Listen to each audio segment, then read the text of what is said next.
नमस्कार मित्रों, मैं आपका मित्र दीपक तनेजा आप सभी का स्वागत करता हूं आपके सबसे लोकप्रिय चैनल यूर कालचक्र में।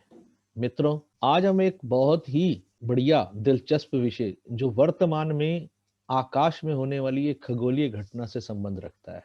ये घटना एक राशि के अंदर 5-5 ग्रहों का जो एक समन्वय बना है, एक युति बनी है, उसके विषय में हर लगन के अनुसार किस प्रकार के प्रभाव रहेंगे, उसको सीखने के लिए, उसको जानने के लिए हम बैठे हैं अपनी आदरणीय उत्तरा दीदी के साथ।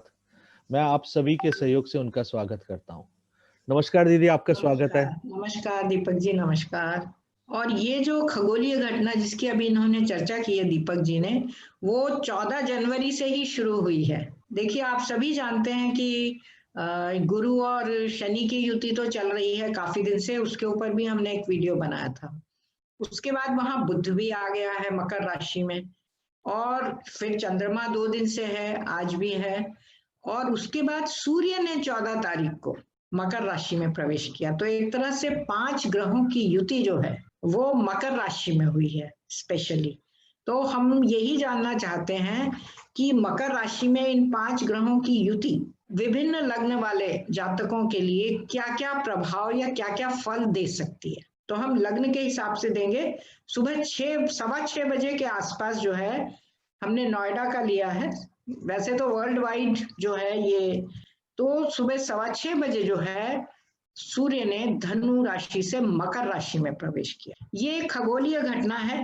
मकर संक्रांति का हमारे जीवन में बहुत ज्यादा महत्व है, क्योंकि इस दिन सूर्य जो है मकर संक्रांति में प्रवेश करता है। बहुत ही बड़ा धार्मिक आयोजन होते हैं, लोग पवित्र नदियों में स्नान करते हैं, दान पुण्य करते हैं। इस दिन की जो खगोलीय खासियत ये होती है कि अब तक जुलाई से लेके 14 जुलाई से लेके 14 जनवरी तक जो है दिन लगातार थोड़े थोड़े छोटे होते जाते हैं, पर डे कुछ मिनट्स छोटे होते जाते हैं। सूर्योदय लेट होता है, सूर्यास्त जल्दी हो जाता है। और 14 जनवरी के बाद से, 14 जनवरी से आप समझ लीजिए हमारे दिन जो हैं वो बड़े होने लग जाते हैं और रातें थोड़ी थोड़ी छोटी होने लग जाती हैं। ये 2-3 मिनट का फर्क रोज आता है धीरे धीरे। हालांकि सायन पद्धति से अगर अपन सूर्य को लेते हैं तो वो 21-22 दिसंबर से ही इसमें आ गया है, लेकिन भारतीय ज्योतिष में फलित के लिए जब हम इसका प्रयोग करते हैं तो हम निर्यन, जो इनका लैटिट्यूड लॉन्गिट्यूड या अंश है ग्रहों के, वो हम निर्यन के हिसाब से लेते हैं। स्थिर ब्रह्मांड है ना, वो ये चलायमान ब्रह्मांड है और वो स्थिर ब्रह्मांड है, उसके हिसाब से लेते हैं। तो हमारा 14 जनवरी से हम बरसों से मनाते जा रहे हैं। और ये योग भी जो बना है, 5 ग्रहों का योग, विशेष रूप से इन्हीं ग्रहों का योग, गुरु शनि बुध सूर्य और चंद्रमा। अमावस्या के बाद प्रथमा आ जाती है 14 तारीख को, ये भी एक खासियत है। करीब 200 साल के बाद बना है। और इन युतियों से विभिन्न तरह के योग भी क्रिएट हो गए हैं। एक चीज और, आप यदि देखें तो काल सर्प योग भी बना हुआ है। मतलब इस समय सारे ग्रह उस साइड चले गए हैं। मतलब वृषभ राशि और वृश्चिक राशि से लेकर मेष, फिर अगला है जो कुंभ राशि, मकर राशि में सारे आ गए हैं। शुक्र भी यहाँ पर है और मेष राशि में मंगल है। तो एक तरह से काल सर्प योग भी बना है। और अगर अपन चंद्रमा और गुरु को देखें जो एक साथ आ गए हैं और काफी क्लोज हैं, मतलब चंद्रमा अभी 10 डिग्री का है, सुबह 6 बजे का हमने लिया है। ये एक एक लग्न हम स्टार्ट कर रहे हैं और हम धनु लग्न से करेंगे, क्योंकि उस समय धनु लग्न उदित थी और सूर्योदय के समय में, और सूर्य ने मकर राशि में प्रवेश कर लिया था। तो चंद्रमा का जो है गुरु के साथ युति हुई है, तो मतलब गजकेसरी योग भी बन गया है। चंद्रमा की शनि के साथ युति हुई है तो पुनर्भू योग भी बन गया है, विष योग भी बन गया है।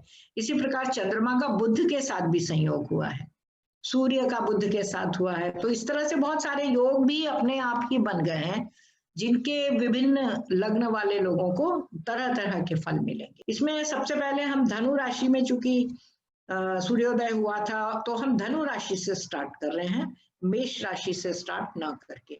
तो धनु राशि, जब ये चार्ट आपके सामने है धनु लग्न का, लग्न पे तो शुक्र है, बाकी 5 ग्रह जो है इनके धन भाव में आए हैं।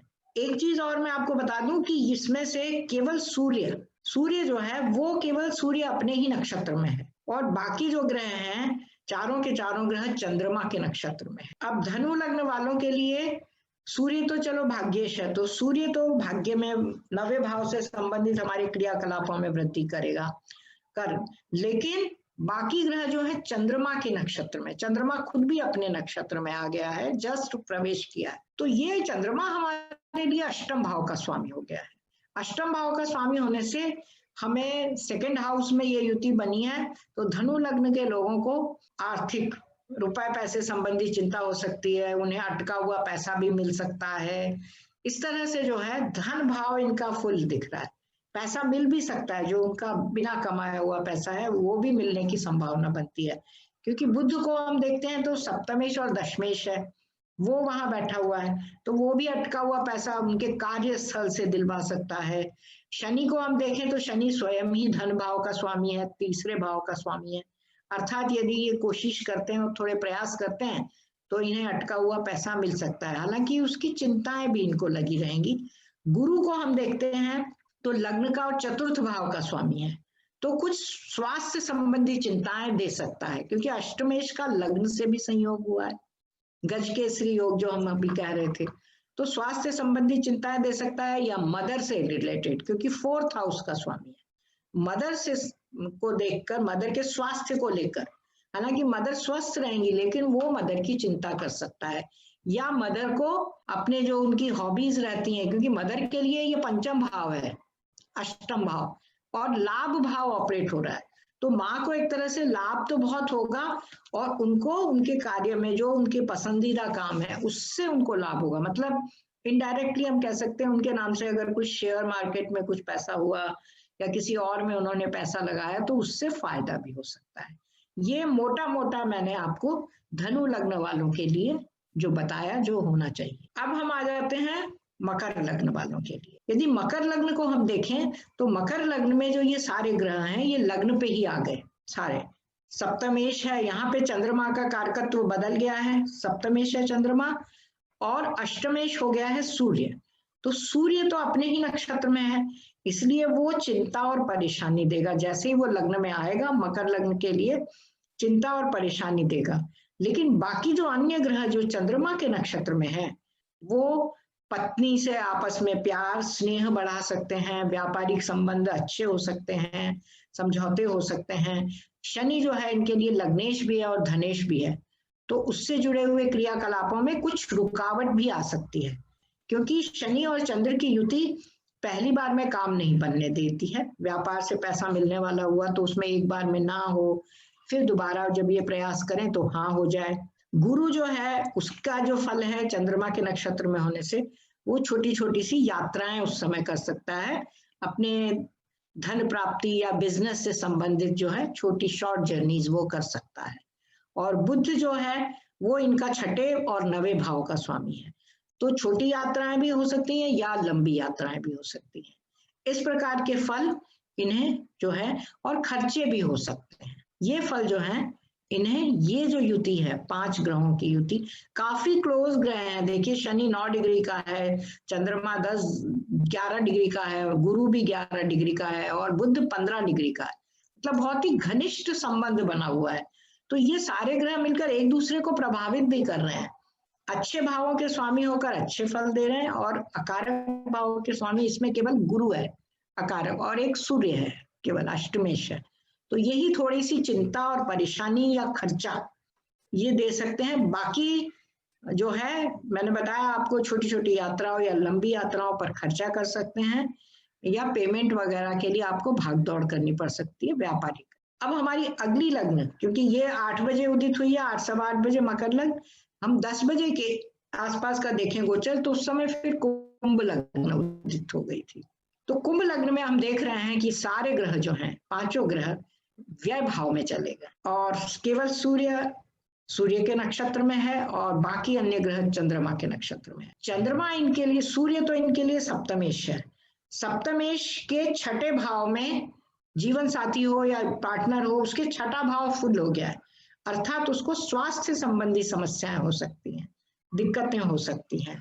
और बाकी ग्रह जो चंद्रमा के नक्षत्र में है, चंद्रमा के नक्षत्र में होने के कारण छठा भाव भी ऑपरेट हो गया, तो आपके लिए भी समस्याएं हैं, आपके लिए खर्चे हैं और मतभेद हैं। इसके अलावा आपके वाइफ के लिए अगर स्वास्थ्य संबंधी समस्याएं हुई तो उनको अस्पताल भी जाना पड़ सकता है बार बार, क्योंकि जो कर्क राशि जो छठे भाव में है वो हमारे जीवन साथी का 12वां भाव रहता है, तो उनके लिए परेशानी का कारण बन सकती है। तो खास तौर से कुंभ लग्न वालों के लिए ये दिक्कतें दे सकते हैं। और विशेष रूप से एक चीज और मैं बता दूं, जिस भी किसी व्यक्ति के इन ग्रहों में से जिस भी ग्रह की दशा या अंतर्दशा चल रही होगी वो सर्वाधिक प्रभावित होगा। जैसे गुरु की महादशा चले शनि का अंतर, या शनि की महादशा गुरु का अंतर, तो वो भी प्रभावित होगा। या फिर बुध की महादशा चल रही हो, चंद्रमा का अंतर, ये भी प्रभावित होगा। या फिर सूर्य की महादशा में किसी का भी अंतर, जो ग्रह यहाँ 5 बैठे हैं, तो उसके परिणाम उनको सर्वाधिक मिलेंगे। बाकी जैसे शुक्र की महादशा है, मंगल की महादशा है, तो उसमें जो परिणाम है वो क्षीण रहेंगे, बहुत ही कम, मामूली से। गोचर के साथ साथ हमें दशा अवश्य देख लेनी चाहिए, दशा, अंतरदशा और प्रत्यंतर दशा, इन्हीं ग्रहों से जुड़ी हुई यदि होगी तो हमें परिणाम तीव्रता से हम अनुभव करेंगे। अगली हमारी लग्न आ जाती है मीन लग्न। मीन लग्न में आप देख रहे हैं सारे ग्रह जो हैं मकर राशि में एकादश भाव में आ गए हैं। हमारे एकादश भाव में आकर सूर्य जो है वो हमारे छठे भाव का स्वामी है। यहाँ पर छठा भाव और 11वां भाव मिलकर उनको संघर्ष में या कंपटीशन में या किसी भी एफर्ट में सफलता प्रदान कर रहा है। सूर्य छठा और एकादश भाव यदि जुड़ता है तो व्यक्ति किसी भी कंपटीशन में भाग लेता है। जो लोग कंपटीशन या प्रतियोगिता या इलेक्शन या पढ़ाई से रिलेटेड कंपटीशन हो, स्पोर्ट्स से रिलेटेड हो, उसमें भाग लेता है और जीतने की संभावना उसकी पूरी बनती है। अन्य ग्रह जो हमारे चंद्रमा के नक्षत्र में है, चंद्रमा इनके लिए पंचम भाव का स्वामी है और पंचम भाव का स्वामी लाभ भाव में आया है। तो इनके पंचम भाव से जुड़े हुए जो शेयर मार्केट है या स्पोर्ट्स हैं या म्यूजिक है, कॉम्पिटिशन्स हैं, डांस है, ड्रामा है, जिनमें में कंपटीशन में पार्टिसिपेट करेंगे उसमें इनको सफलता मिलेगी और लाभ मिलेगा। एक तरह से मीन लग्न वालों के लिए ये जो गोचर है ये बहुत अच्छा है, और विशेष रूप से तब जब इनमें से ग्रहों की दशा और अंतर्दशा चले तो सारे योग जो है गजकेसरी योग इनको बहुत अच्छा लाभ दे देगा, क्योंकि गुरु जो है दशमेश और लग्नेश है, सीधा सीधा कर्म स्थान और पंचम भाव, पूर्व पुण्य भी जुड़ गए, उनके जो शौक हैं या उनकी जो हॉबीज हैं उससे जुड़े हुए जो क्रियाकलाप है उनमें लाभ मिलेगा। शनि इनका अवश्य एकादश भाव का भी स्वामी है और द्वादश भाव का, तो वो थोड़े खर्चे भी करवाएगा लेकिन लाभ भी देगा और पहली बार में थोड़ी सी अड़चन डालेगा, ये हम कह सकते हैं। बुध जो है इनका चतुर्थेश और सप्तमेश है, वो इनके जीवन साथी के थ्रू आपको लाभ दिलवा सकता है, क्योंकि वो सप्तम भाव और पत्नी या जो भी पार्टनर है उसके लिए दशम भाव भी है, तो वो भी, या घर से संबंधित, चौथे भाव से संबंधित, ये इससे संबंधित आपको अच्छा मिल सकता है। आपके लिए तो बहुत अच्छा है, एक चीज मैं बता दूं, लेकिन ये मदर के लिए जो है अष्टम भाव हो गया है। आपको सब लाभ देगा लेकिन मदर के लिए चिंता का कारण बनेगा। आपकी मदर किसी ना किसी चिंता से जूझ सकती हैं, उनको परेशानी हो सकती, कोई भी परेशानियां उनको किसी भी तरह की धन संबंधी परेशानी हो सकती है, क्योंकि पंचम भाव उनका धन भाव है, सूर्य उनका तीसरा भाव है, तीसरे भाव से जुड़ा हुआ है, तो थर्ड अपने छोटे भाई बहनों से संबंधित या आप लोगों के मामाओं से संबंधित कोई उनको चिंता परेशानी हो सकती है, तो उनके स्वास्थ्य को लेकर चिंता परेशानी देती है। इसके बाद आ जाती है हमारी मेष लग्न। मेष लग्न वालों के लिए सारे ग्रह हमारे दशम भाव में आ गए, लग्न पर मंगल भी आ गया है, तो इनके लिए भी कर्म स्थान से, कर्म से जुड़ने के लिए बहुत अच्छे अवसर हैं। दशाओं अंतरदशाओं में ये खूब एक्टिव हो सकते हैं, अपने क्रियाकलापों में पूरे बढ़ चढ़ के भाग ले सकते हैं। और इनका पंचम भाव सूर्य का नक्षत्र है, पंचम भाव से संबंधित जो भी क्रियाकलाप हैं उसमें वो पूरे पूरे एक्टिव रहेंगे, कर्म क्षेत्र में लगे रहेंगे, बिजी रहेंगे। और फोर्थ हाउस का स्वामी जो चंद्रमा है, तो चौथे भाव और 10वें भाव, मतलब अगर इनके पार्टनर्स हैं वो भी काम में लगे रहेंगे, वो भी कर्म क्षेत्र में बिजी रहेंगे और अपना कर्म करने में संलग्न रहेंगे और ये खुद भी रहेंगे, तो इनको आगे चलकर लाभ होने की संभावना अच्छी बनेगी। हालांकि क्योंकि शनि की भी दृष्टि है चतुर्थ भाव पर, गुरु की भी है, तो प्रॉपर्टी से रिलेटेड, जमीन जायदाद से रिलेटेड कुछ उसके भी क्रियाकलाप जो रहेंगे उसमें भी इनको लाभ होने की संभावना दिखाई देती है। हालांकि कुछ चिंता अवश्य रहेगी क्योंकि लग्न पे उनके मंगल है जो अष्टमेश भी है, ये अवश्य रहेगी। मंगल और शुक्र की महादशा या राहु केतु की महादशा में ज्यादा इनको फर्क नहीं पड़ेगा, लेकिन गुरु की, शनि की या अंतरदशाएं, दशाएं या बुध की और या चंद्रमा की, इनमें इनको अवश्य इन क्रियाकलापों से दो चार होना होगा। कर्म क्षेत्र की प्रधानता रहेगी, कर्म स्थान ज्यादा इनका ऑपरेट हो रहा है। इसके बाद हमारा आता है वृषभ लग्न। वृषभ लग्न में हम देखें तो इनके 9th हाउस में जो है सारी ये जो युति बनी है भाग्य भाव में बनी है।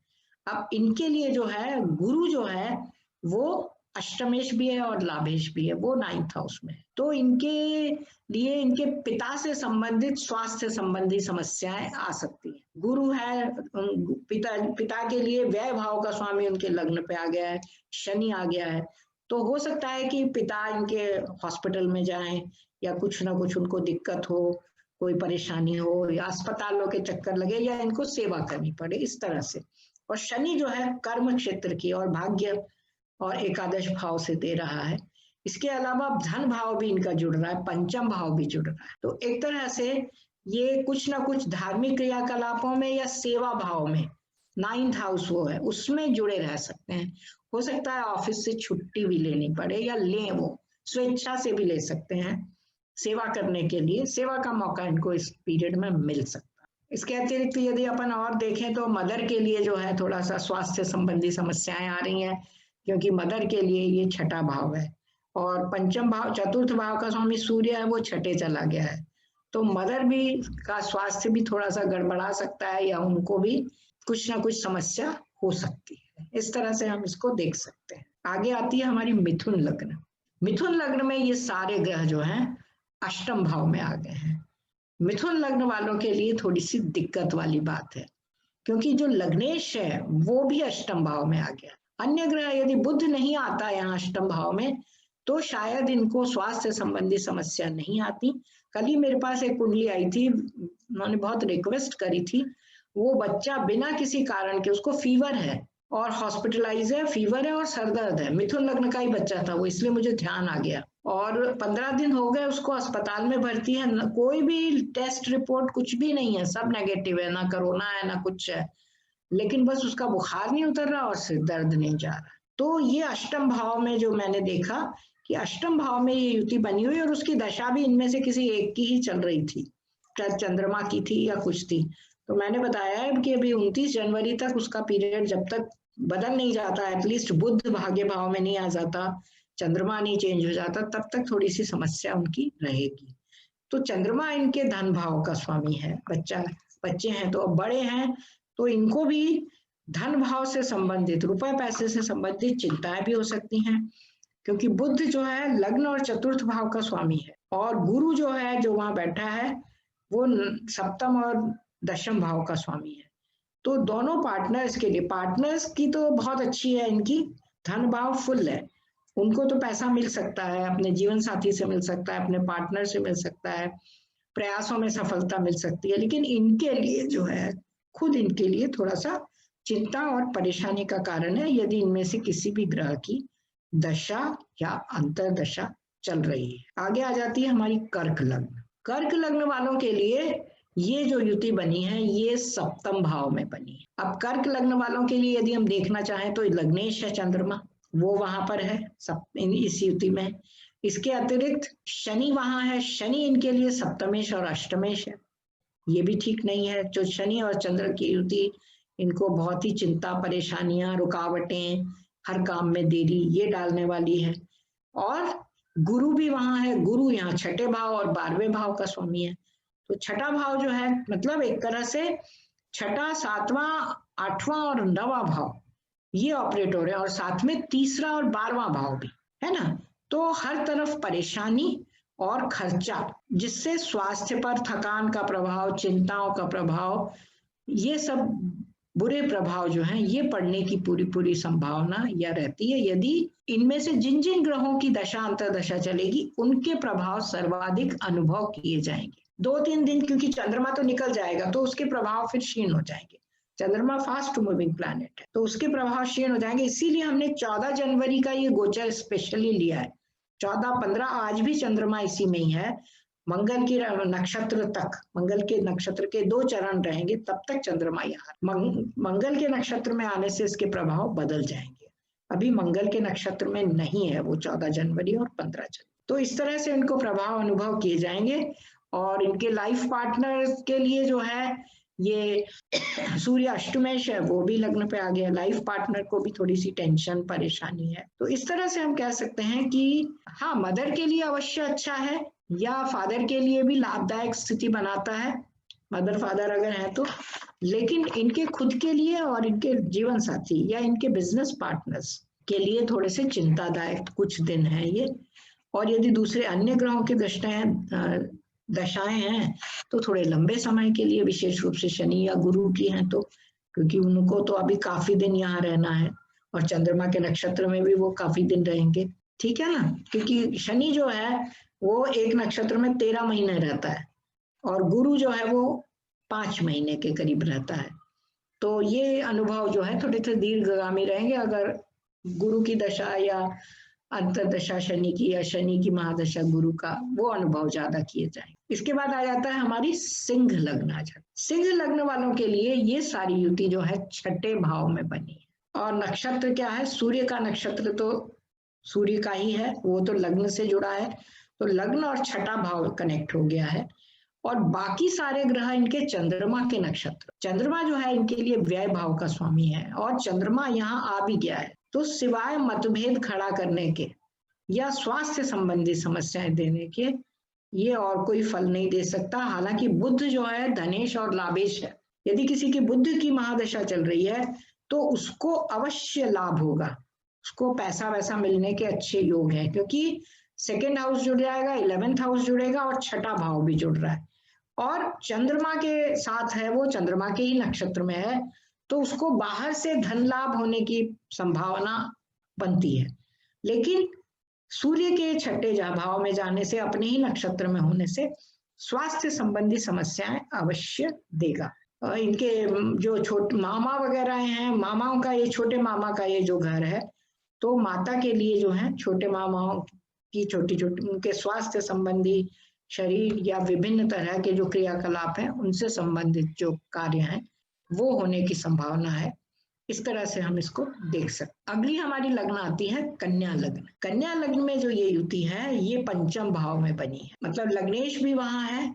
तो हम ये कह सकते हैं कि स्वास्थ्य संबंधी यदि समस्याएं होती हैं, क्योंकि चंद्रमा के नक्षत्र में है तो वो लाभ देता है। केवल सूर्य का नक्षत्र है वो व्यय भाव देता है, अर्थात या तो अस्पताल के चक्कर लगना या अस्पताल में जाना या फिर ट्रीटमेंट होना और ठीक हो जाना, ये संभावना बनाता है।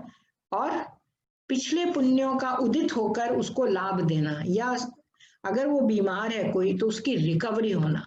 मैंने एक कुंडली और देखी, उसमें इनका चंद्रमा की महादशा में गुरु का अंतर और चंद्रमा का ही प्रत्यंतर। अब जो है बुध उनका लग्नेश था, उनको अचानक कुछ तकलीफ हुई और वाकई उनको हॉस्पिटल जाना पड़ा। अभी आज की डेट में वो हॉस्पिटल में ही है, लेकिन रिकवर फास्ट हो रहे हैं क्योंकि 5म भाव जुड़ रहा है। अगर यही 6ठे भाव जुड़ता तो उनको रिकवरी में दिक्कत आती। तो इस तरह से हम कह सकते हैं कि चंद्रमा और गुरु ने अपना, और गुरु उनका बाधक है इसलिए वो अस्वस्थ भी हुए। 7म भाव का स्वामी है और 4th भाव का स्वामी भी है, तो उनको शीघ्र ही अस्पताल से छुट्टी भी मिल सकती है और वो स्वास्थ्य लाभ द्रुत गति से कर लेंगे। ऐसा मुझे इस कुंडली को देखकर, मतलब गोचर को देखकर लग रहा है, क्योंकि उनकी दशा भी चल रही है इसलिए उसके ऊपर प्रभाव उनके ज्यादा दिखाई दे रहे हैं। हमारा अगला जो है लग्न वो है तुला लग्न। तुला लग्न में ये 4th भाव में युति बनी है। 4th भाव में युति बनना मतलब गुरु है 3रे और 6ठे भाव का स्वामी, शनि है 4थे और 5वें भाव का स्वामी, चंद्रमा यहाँ बहुत अच्छा है 10म भाव का स्वामी और सूर्य 11 भाव का स्वामी, और बुध जो है वो 9म और 12 भाव का स्वामी। तो कुल मिला के इनको, मतलब अगर अपन कहें जिस हिसाब से दशा चल रही है, यदि गुरु की चल रही है तो भी वो कर्म स्थान से जुड़े हुए बहुत मेहनत करेंगे, क्योंकि 3रा छठा और 10वां भाव ऑपरेट हो रहा है। सूर्य की चल रही है तो उनको लाभ मिल रहा है, चतुर्थ भाव से लाभ। चौथा भाव एकादश भाव से जुड़ा हुआ है। हाँ, लेकिन उनकी मदर को थोड़ी चिंता हो सकती है यदि सूर्य की महादशा चल रही है, क्योंकि सूर्य उनके लिए अष्टमेश है। बाकी उनके अगर मदर का अपन देखें तो शनि का जो है, शनि लग्नेश और धनेश है, तो उनको लाभ दे रहा है। और तीसरा उनका 9वां और 12वां भाव ऑपरेट हो रहा है, तीसरा और 12वां, तो उनको छोटी मोटी यात्राओं के ऊपर भी जाना पड़ सकता है। इस तरह से हम इसको, और इनके 9वें और 12वें भाव का अर्थ है कि यदि बुध की दशा चल रही है या अंतर्दशा, तो उसमें उनकी क्रियाकलापों से जुड़ी हुई लंबी यात्रा हो सकती है, क्योंकि चंद्रमा के नक्षत्र में। तो कार्य संबंधी, जॉब से रिलेटेड, किसी भी कार्य से रिलेटेड, ऑफिशियल कार्य से उनको विदेश यात्रा करनी पड़ सकती है। इस तरह से हम तुला लग्न वालों के लिए फल देखते हैं।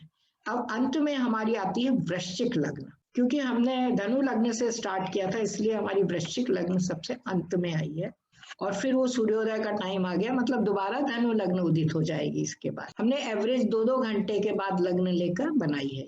तो वृश्चिक लग्न वालों के लिए ये युति तीसरे भाव में बनी है। सूर्य इनका दशमेश है और चंद्रमा इनका भाग्येश है। सारे ग्रह जो भी हैं वो इनको हेल्प कर रहे हैं, चाहे वो चंद्रमा के नक्षत्र में हो, चाहे वो सूर्य के। कर्म क्षेत्र बुध भी जुड़ गया है। बुध जो है इनका अष्टमेश है, तो लाभेश भी है, कुछ चिंता भी दे रहा है लेकिन लाभ भी दे रहा है। कर्म स्थान इनका बहुत ऑपरेट हो रहा है, मतलब ये बहुत व्यस्त रह सकते हैं अपने क्रियाकलापों में। और 9वां भाव जो है वो भाग्येश, या स्पिरिचुअल कामों में या धार्मिक कामों में ये काफी इन्वॉल्व हो सकते हैं, पाठ पूजा कर सकते हैं, धार्मिक। इस तरह से जो है वृश्चिक लग्न वालों के लिए भी ये युति, जिनकी गुरु की, शनि की या बुध की या चंद्र की, इन सब की दशाएं या अंतरदशाएं भी इनकी चल रही हैं, तो इनको काफी अच्छे रिजल्ट मिलने की पूरी पूरी संभावना है। तो इस तरह से हम कह सकते हैं कि विभिन्न लग्न वाले जातकों के लिए ये जो गोचर है अलग अलग तरह के परिणाम देगा, अच्छे देगा। बस ध्यान ये रखना चाहिए कि इनकी दशा या अंतरदशा भी चले, दशा अंतरदशा प्रत्यंतर, हम तीनों, तो गोचर जो है फुल फ्लेज होकर हमें फल प्रदान करता है। इसके अतिरिक्त भी और भी फल उनको मिल सकते हैं।